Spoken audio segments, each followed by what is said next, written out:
Allahın salamı hər kəsin üzərinə olsun. Allahın ayətlərini görməməzlikdən gələnlər haqqındakı ayətlər. Yunus surəsi 7-8.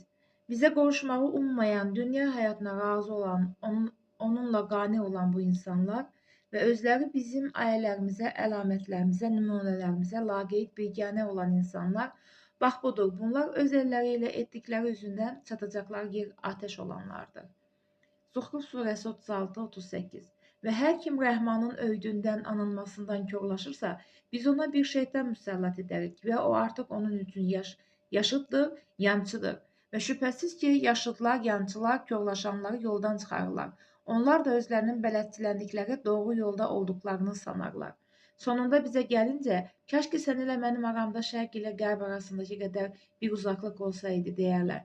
Belə isə bu nə pis yaşıddır, yançıdır.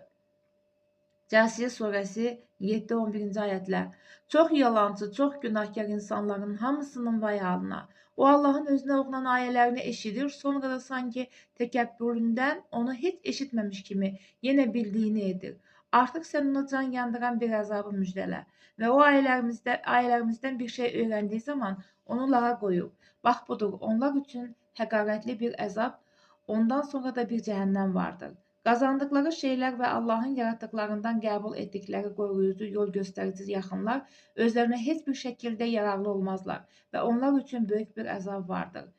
Və xəbərdarlıq bir yol göstərmək, bu xəbərdarlıq bir yol göstərməkdir. Rəbbinin ayələrini bilərək rədd edənlərə isə onlar üçün ən pisindən acı verici bir əzab vardır.